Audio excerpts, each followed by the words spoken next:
Masugo and Yui have decided to date in secret, keeping their relationship hidden from their co-workers. Coincidentally, the topic of office romance comes up in Masugo's department. When asked for his opinion, he says he doesn't think it's something people should be doing. His co-workers argue that sneaking around makes it even more exciting, that for a couple in love, secrecy isn't a deterrent, but fuel, like a play. Masugo insists that makes it an even bigger no for him, though he's obviously lying through his teeth. Right then, his girlfriend arrives. She's from another department and has come to complain about something. She acts so aggressively toward him that his co-workers tell him he should try to get along with her better. Back at home, Yui apologizes with a bright smile for being so mean to him at work, explaining that it was all an act. Masugo admits he thought she was about to break up with him. She reassures him, saying that since they only recently started dating, she's unsure how to behave around him at work. Among their colleagues, they have a reputation for constantly bickering like cats and dogs, but in reality, they had feelings for each other all along, and after a lot of secret back and forth, they finally became a couple. For now, they've decided to keep their relationship under wraps. Even so, Masugo wants them to at least talk normally at work without fighting. However, Yui refuses, saying that if she doesn't hold back, everyone will figure it out, because she can't hide her feelings. As for why they're keeping it a secret, it's to avoid workplace complications, potential personnel changes, and unwanted rumors. Masugo also doesn't want Yui to become the subject of vulgar fantasies. After that, the busy season begins, and every department is swamped with work. Masugo and Yui try their best to find time to meet, but it's difficult, especially since Yui is now banned from Masugo's department due to her habit of being rude whenever she visits. As a result, they go an entire week without seeing each other. Their first encounter in days happens in the elevator. A co-worker, noticing their usual tension, tries to get them to get along. Yui, instead of being outright rude, starts acting like a tsundere. The co-worker even picks up on this and teases her, saying she's just being shy because Masugo complimented her. Meanwhile, Masugo worries that she's being way too obvious. People are bound to notice. And sure enough, the co-worker does sense that they actually get along better than they let on. Once she leaves and the elevator gets more crowded, Masugo and Yui discreetly hold hands and lean into each other, calling it their way of recharging after all the stress from work. When the busy season finally ends, they decide to go see a movie together. While planning their date, they also agree to start calling each other by their first names when they're alone. After all, they've been dating for almost a month now. However, when Masugo calls her Yui for the first time, she gets extremely embarrassed, even though it was her idea. She's so flustered that she can't bring herself to call him by his first name in return. Masugo understands, though, since they've spent the past 6 years addressing each other by their last names at work. At the theater, the movie turns out to be a bit scary, and Yui instinctively grabs Masugo's hand. This makes him wonder why that doesn't embarrass her when simply hearing her name does. When they leave the cinema, they run into an old work acquaintance, Seiya, one of the instructors who helped them when they were new, and also Yui's senior from university. Seiya invites them out for a meal to celebrate their unexpected reunion. During dinner, Masugo starts reminiscing about how their co-workers used to speculate that there was something special between Yui and Seiya, even wondering if they were dating. The conversation flows normally, but Masugo finds himself getting more and more annoyed by Seiya. At some point, he starts thinking that it wouldn't really matter if Seiya found out about their relationship, since he works at a different branch. Just as he's about to say that Yui is special to him, he notices her gripping his shirt, trembling slightly, clearly nervous about Seiya discovering their secret. But it seems their efforts were in vain. As Seiya bids them farewell, he apologizes for interrupting and gives them a knowing wink. He probably figured it out. On the way home, Yui thanks Masugo, finally calling him by his first name. He smirks, saying it took her long enough, especially since she had no problem calling Seiya by his first name. Panicked, she hurriedly explains that it was only because 4 people at her university had the same last name. Masugo chuckles, saying he was just teasing, then leans in for a kiss, but Yui covers his mouth with her hand, still flustered from nearly getting caught earlier. Amused, he suggests they continue at his place instead, and continue they do. That night, they seal the deal. The next morning, Yui is utterly embarrassed. She called his name so many times last night that it keeps replaying in her head. Since she stayed at his place overnight, Yui ends up wearing the same clothes the next day. But it's not a problem. She has a change of clothes in her locker, so as long as no one from her department sees her, she should be fine.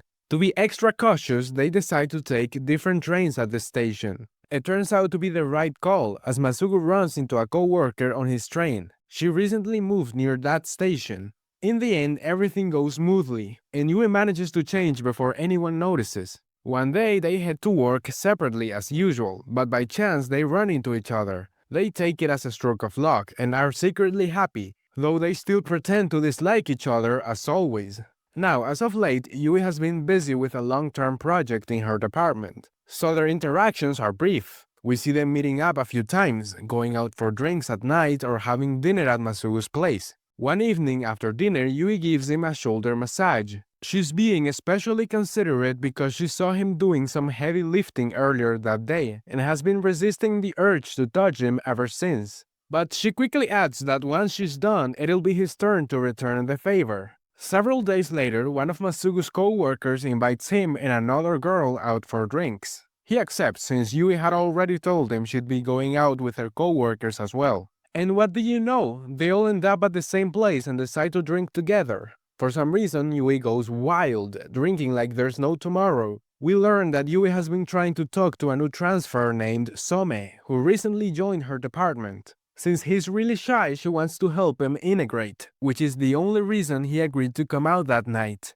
Now, as I mentioned, Yui has been drinking a lot, so when Masugu sees her get up and start walking unsteadily, he gets worried and follows her toward the bathroom. Sure enough, she's feeling awful but doesn't want to make a scene. Maybe it's the alcohol, but she suddenly gets really lovey-dovey with Masugu until she eventually falls asleep on his shoulder. And then it happens. Some steps out of one of the bathrooms. He had been there the whole time, trying to wait until they left so he wouldn't embarrass them. But they took too long. Bottom line, he's just found out their secret. The next day, Yui learns about the whole thing and immediately starts plotting ways to take Some down. Masugu has to calm her down, assuring her that Some doesn't seem like the type to spread rumors. Even so, Yui worries he might accidentally let it slip.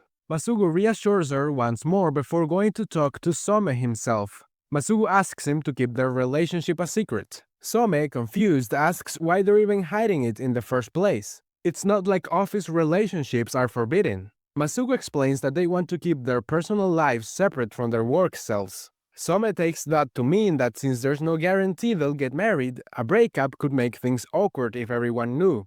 In the end, he promises to keep quiet because he owes a lot to Yui. After their conversation, one word keeps echoing in Masugu's mind: marriage. He starts picturing that happy day, realizing just how much he wants to keep walking beside Yui, day after day, for the rest of his life. A little later, Yui is in a meeting with her team discussing the design for their new product on social media. The higher-ups are pushing for something classic, but Yui disagrees, arguing that if they don't take risks and try new things, they'll fall behind their competitors. Her co-workers point out that many people favor a classic approach, including Some, who believes a simpler design might be better. Although Yui can't stop thinking about the fact that Some knows about her relationship, she remains professional and assures the team that she'll take everyone's opinions into consideration. That night, Yui meets with Masugu again, this time at her apartment. He arrives a bit late because he stopped to pick up the donuts she wanted to try. Upon entering, he's surprised by how many rabbit plushes she has. There are even more than the last time he visited. Her room is overflowing with the things she loves, creating an atmosphere that feels completely different from his own minimalist space. So he can't quite feel at ease there. Yui then brings out some coffee to pair with the donuts, and they start eating. She's delighted with the treat, her adorable expressions captivating Masugu, who never gets tired of watching her reactions. He asks if she's always loved sweets this much. She admits she has, but her passion for them grew even more after joining the company. She began exploring new treats, trying out recommendations from others, and discovering so many delicious options that she couldn't stop wanting to try more. Lately, she's been relying on social media for recommendations, but one of his co-workers knows far more about sweets than she does. She admits she's still in the process of falling deeper and deeper in love with them. Then she asks if he likes donuts. He replies that he doesn't particularly care for them, he just bought them for her. Yui often shares the things she enjoys and what makes her happy, and the more Masugu learns about her, the more curious he becomes about her interests. Gradually, he finds himself noticing things he never paid attention to before. Ultimately, he tells her he likes donuts as much as she does. Hearing that, she lights up with joy and kisses him passionately. She tells him his expression just now was so cute, it made her realize how much she loves him. In his mind, Masugu reflects that the more he gets to know her, the more he likes her, and he can't help but want to learn even more. Then they begin chatting about their day, and Yui mentions that she still feels a bit nervous talking to Some. Masugu reassures her, saying that Some is a good guy and has promised not to reveal anything, so she shouldn't worry. But Yui can't help it, especially after noticing Masugu blushing while talking about Some. Of course, she doesn't realize that Masugu was just recalling the time Some brought up marriage. Yui wonders how much Some actually knows about their relationship, and it makes her even more anxious since he keeps everything to himself. Later, her co-workers start discussing product packaging, particularly the design of the donuts Masugu had bought. Yui begins to share how a friend brought some donuts to her place but suddenly freezes, realizing that Some might guess it was actually Masugu. Quickly, she tries to cover it up by emphasizing that her friend is a girl. Some notices her awkward attempt to deflect, but he genuinely doesn't care. Observing her clumsiness, he thinks to himself that Yui is even more scatterbrained than he initially thought. Feeling exasperated, he wonders why she keeps hovering around him when he's already promised to keep their secret. To make matters worse for both of them, their other co-workers leave the room, forcing Yui and Some to work alone on some documents. Yui tries to make small talk, but since Some is an introvert, he responds with short answers. Then, out of the blue, he asks if she doesn't trust him at all. Caught off guard, Yui doesn't respond right away, taking a moment to compose herself. When she finally speaks, she assures him that she wasn't doubting him. It's just that this is the first time she's been in a situation like this, and it's left her feeling a bit shaken. She apologizes for being such a pathetic senior. Some responds by saying, "Maybe this is what Masugu was talking about." Yui immediately panics, asking what Masugu said and what they talked about. Some calmly replies that he's saying this for her benefit. If she's that obvious, everyone's going to figure it out, and it won't be his fault. Yui has no choice but to agree. That same day, Masugu is sent to the accounting department's archives building to retrieve something. As he's leaving, he hears a loud crash in a nearby room. When he checks, he finds Yui surrounded by a pile of falling items. Apparently, the planning department's archives are a complete mess, and she explains that a notice was sent out requiring the room to be urgently cleaned. Yui insists that he doesn't need to help her, but Masugu refuses to leave her alone, so they start tidying up together. As they work, Yui begins to get carried away, chatting excitedly with Masugu. However, she quickly catches herself and switches back to work mode, reminding herself of the rule to act like rivals at work, even though no one is around to see them. At one point, Yui asks him to hold the step ladder while she climbs up. As he does, Masugu realizes he can see under her skirt. He's relieved it was him who found her, thinking about how defenseless she is in moments like this. He tells her he'll handle it since she's wearing a skirt today. Embarrassed, she nearly loses her balance, but he catches her safely. They end up close and it seems like they're about to kiss, but of course that's when her co-workers arrive unexpectedly. Their meeting ended early, so they decided to help with the cleanup.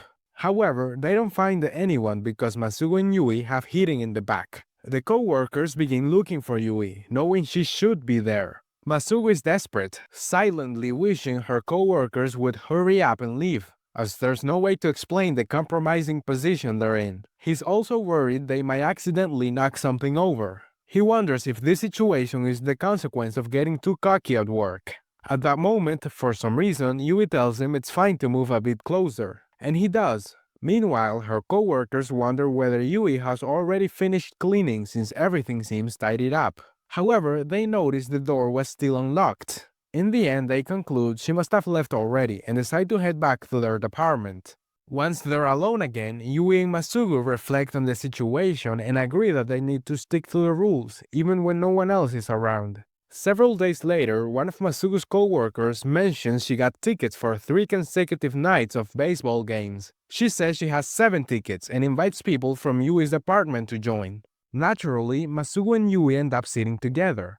Masugu feels thrilled, thinking that going to a baseball game with his girlfriend is the best. It's the kind of date he's always dreamed of. However, he quickly reminds himself of the rules they agreed to follow and the fact that they're not alone. Even so, they can't help but talk during the game. Yui starts asking questions about the rules, and they celebrate the runs together. Later, when they go to get food for everyone, Yui confesses that she doesn't know much about baseball. However, she admits she was aware that he likes it. Still, today's the first time she's realized just how much he loves it. As they walk back to their seats, they hold hands. Yui asks if he's a bit drunk, and Masugo replies that she probably is too. Still, he says it's fine, it's just for that day. When they arrive, a great home run is scored, and in his excitement, he hugs her to celebrate. Just then, one of their co-workers, who's also drunk, hugs them from behind, cheerfully welcoming them back. Once they're back in their seats, Yui leans in and whispers into Masugo's ear that they should come alone next time.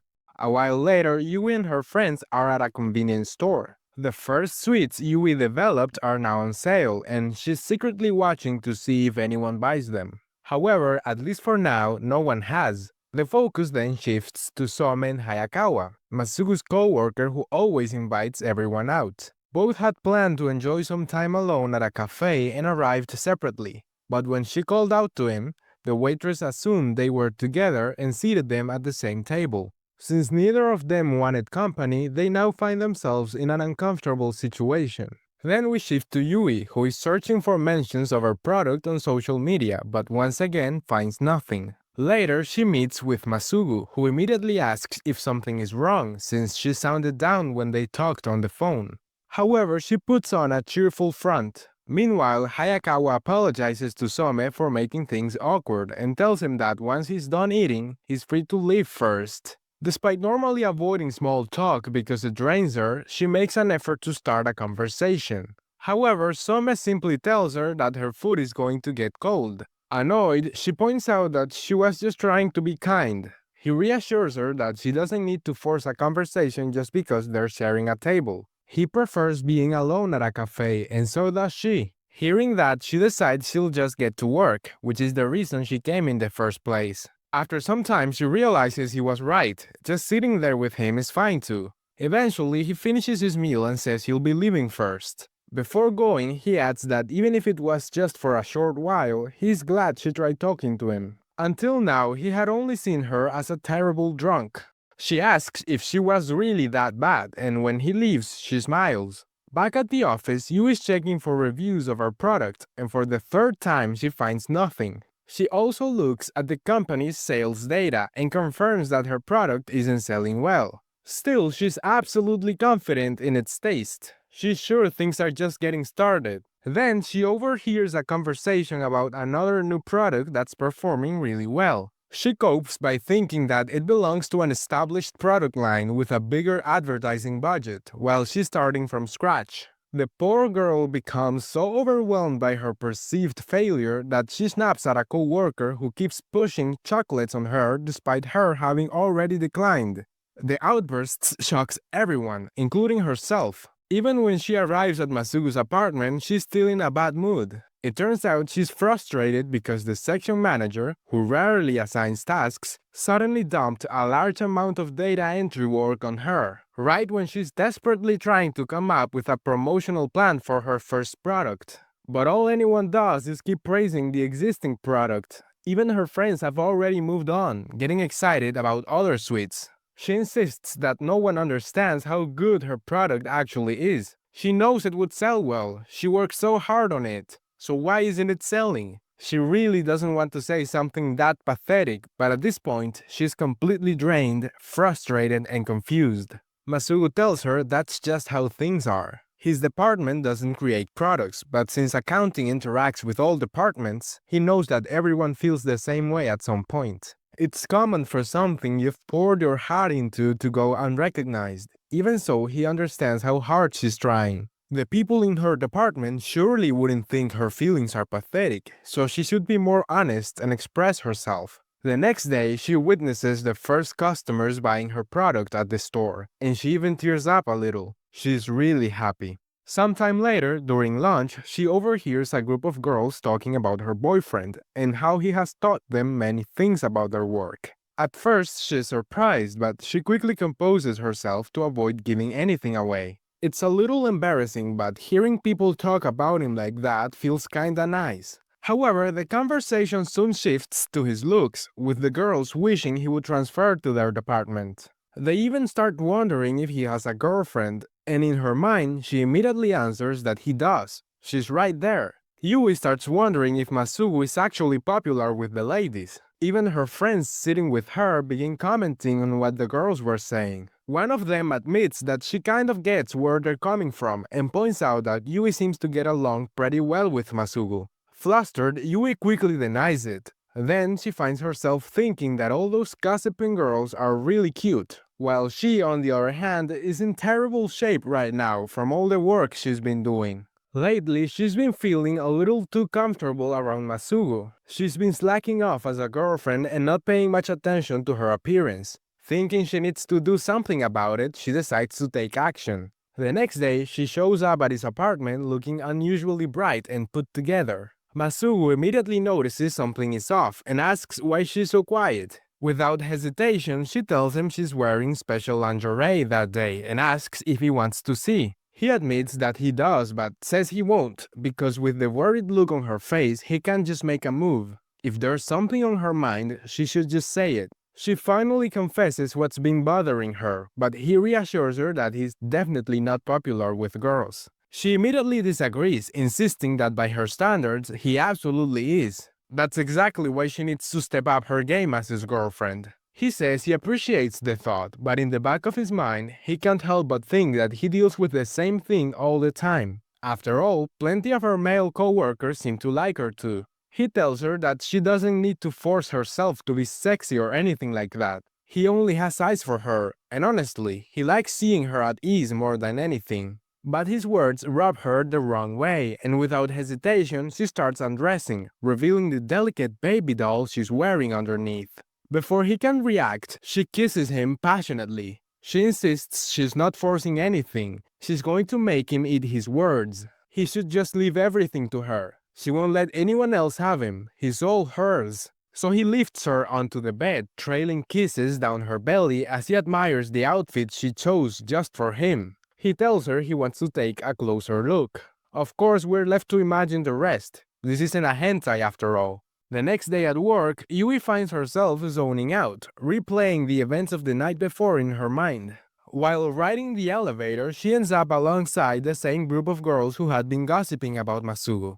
Sure enough, they're talking about him again. But this time she takes it in stride, finding it nice to hear people praising her boyfriend. And then, as if on cue, the man himself steps into the elevator. Naturally, Yui reacts aggressively as she always does around him, which means she has no choice but to watch as the other girls start chatting him up. They ask about his days off, and he casually takes the opportunity to mention that he usually spends them hanging out with his girlfriend. The girls say they had already guessed as much.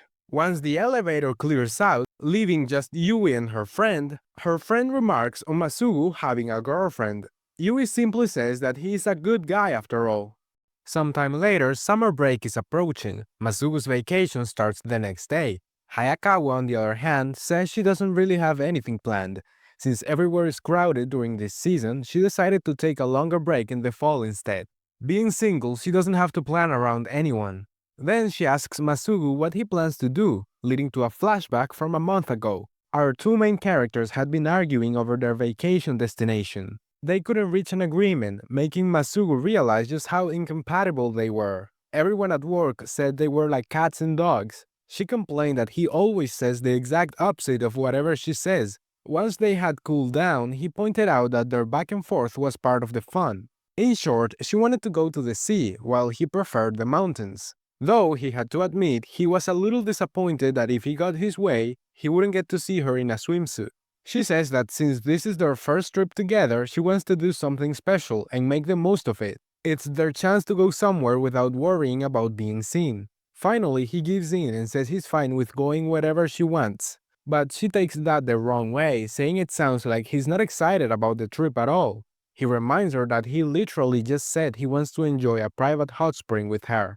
Of course, even though his words make her happy, she still doesn't want to give in so easily. So she suggests they try it out in the bath that day, and they do. Once she experiences it for herself, she finally gives in and agrees to go somewhere nearby, booking a room with a luxurious outdoor bath. As it turns out, the inn they choose happens to be in Masugu's hometown. Unfortunately for them, the night before their departure, Yui's department is hit with a major issue. She can't believe it. Now she has to work overtime. The problem is so serious that her coworkers are starting to panic, fearing it'll take until the next day to resolve. Yui knows that if she can't make it, he would forgive her with a smile, but she wants to go no matter what. So she tells her coworkers that she'll finish the work that night no matter what it takes. Just then, reinforcements arrive. The rest of the team that was on site. With their help, they managed to finish everything that day. Finally, Yui is able to go home and meet up with Masugu. But before we see their trip, the focus shifts back to Hayakawa. She's at her favorite cafe working while everyone else is on vacation. By now, it's practically a tradition for Some to sit with her. He had the same idea as her, to take a longer break in the fall. Now, back to our main characters. They're enjoying their trip, indulging in limited edition pastries and having a great time. In the middle of it, Yui asks if he was really okay with coming to his hometown. He assures her it's fine since he hasn't spent much time in that area anyway. Just then, a television crew approaches them, asking if they'd be willing to do a short interview. Yui immediately refuses, but Masugu points out that he's never been on camera before. The reporter explains that all they have to do is smile at the camera while holding their pastries. But Yui panics and runs away, saying that cameras are a problem for them. If people from work saw them on TV, it would be a huge issue. He says it was just for local TV though. Next, he takes her to a sunflower field, where they start taking photos and having fun. At some point, the moment turns romantic enough for them to share a kiss. Back at their inn, Yui wonders if she'll be able to wake up on time the next day. This leads Masugu to reminisce about a night during a company training camp. That night, everyone had passed out from drinking, leaving only the two of them awake. They ended up sitting under the moonlight, talking while drinking together. In his mind, he wondered why, of all people, it had to be her. Meanwhile, she told him she was glad she wasn't alone and thanked him for his help. In the end, that moment turned out to be unexpectedly comforting for him. It was then that he realized he loved her. As he shares this memory, the atmosphere between them turns romantic again, and they kiss. Apparently, it became so romantic that, the next morning, Yui couldn't stop clinging to him. She even wanted to take things further, but they were interrupted when the staff arrived with breakfast. That day, they continue enjoying their trip, visiting all sorts of places. At one of the supermarkets, they come across a grape stall. Masugu explains that his family runs a grape farm, but he didn't think they supplied to that particular store. This prompts Yui to ask why, if they've come all the way to his hometown, he isn't visiting his family. He explains that it's their busiest time of the year due to the harvest season. If he goes back now, he'll only be a nuisance. In the end, the stall didn't actually belong to his family. Yui says she loves the views in his hometown and hopes they can come back together someday to see them again. When that time comes, she'd also love to visit his family's vineyard. The next morning, they wake up naked together, so you can imagine what happened the night before. And since they wake up long before breakfast, well, they go at it again. However, before eating, Yui suggests they take one last bath together. She says that since they made the most of their vacation, she feels ready to work hard again starting the next day. She proposes that they both set goals for next year, and if they achieve them, they'll return to that inn as a reward. Her goal is to create another suite to market, while his is to earn a higher qualification. After all, he's still at bookkeeping level 2. To make things interesting, she adds that whoever fails their goal has to pay for their room next time. Back at the office, one of Masugu's co-workers brings souvenirs for everyone, including Yui. Now, Masugu had told his team he was visiting his hometown for vacation. So when this co-worker receives some sweets from Yui in return, she immediately recognizes them as a specialty from his hometown. Masugu is speechless. Fortunately, his co-workers assume it's just a coincidence that they both went to the same place. However, Yui also told the co-worker about all the places she visited, prompting her to ask Masugu if he's been to any of them. Thinking quickly, he replies that those places are pretty far from his house. Apparently, they don't get suspicious, and instead, they all get back to work with renewed energy.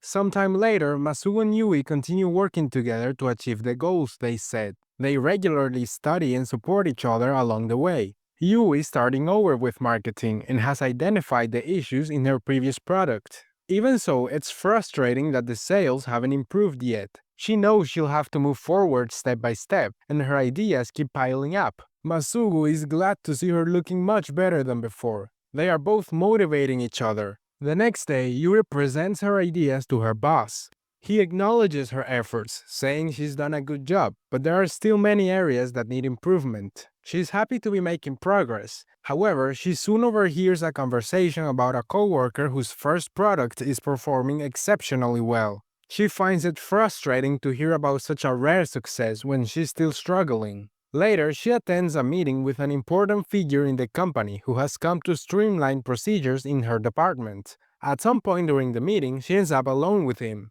That's when he unexpectedly offers her a position in his department. Since it's newly formed, they're actively recruiting talented individuals. He tells her he's heard a lot about her. She tries to remain modest, saying she's still working toward achieving standout accomplishments. Even so, he tells her he thought her chocolate was a well-made product. She's happy to hear that he knows about her sweets. He explains that her current department is a large team and getting another project approved won't be easy, but if she joins his department, he believes she'll thrive. She's impressed that someone as accomplished as him is praising her work.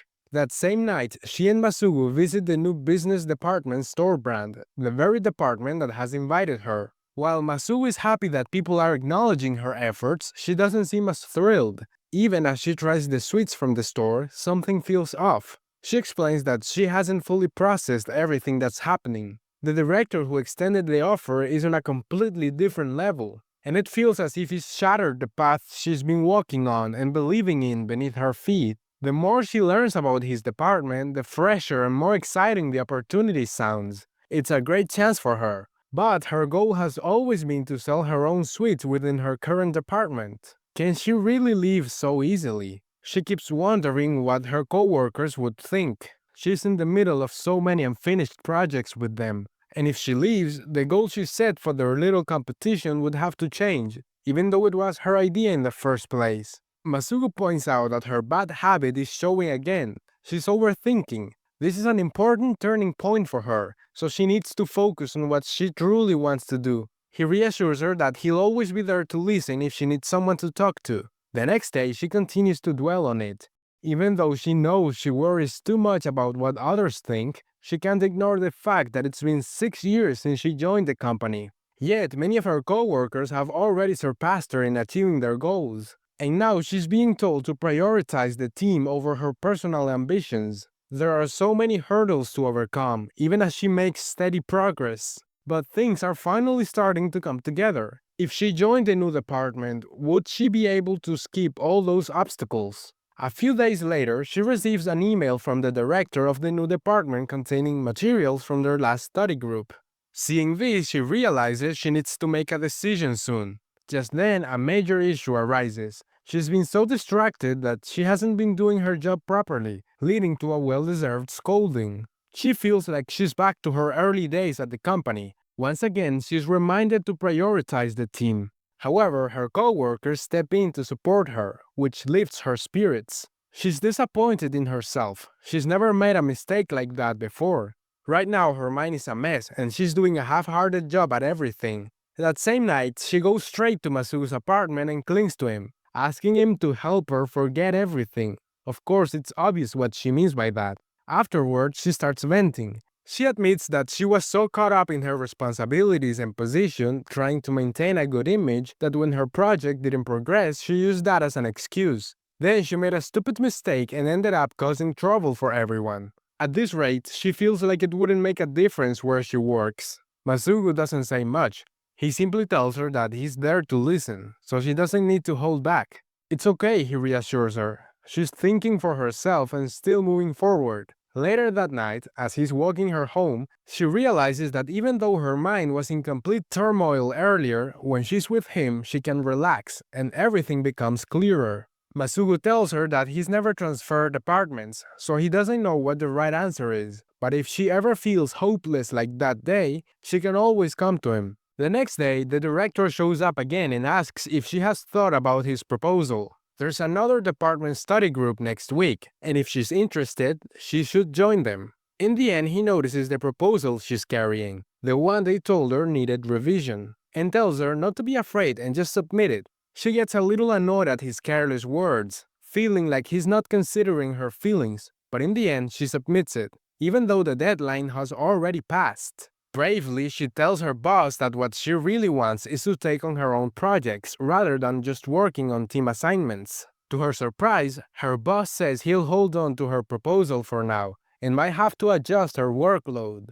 She's so shocked that even after leaving, her mouth is still open in disbelief. She realizes it's okay to be a little selfish and stand her ground. If she wants to make her goals a reality, she needs the courage to fight for them.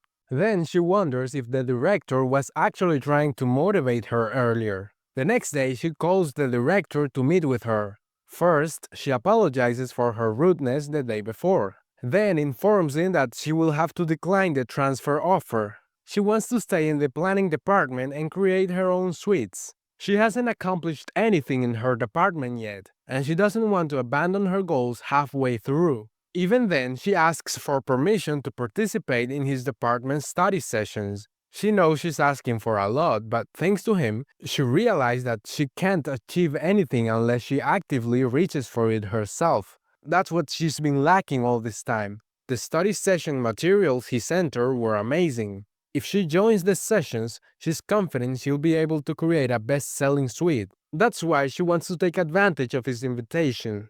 The director chuckles a little at how serious she's being, but agrees to let her join the next session. Even though he has no obligation to go that far for someone from another department, he has his own vision. To help her achieve results quickly and bring value in return, he'll consider it an investment. After that, she goes to a hot stone sauna with Masugu to relax after the exhausting week she just had. She clings to her boyfriend even more than usual, saying that is exactly the kind of healing she needs the most. So they unwind together.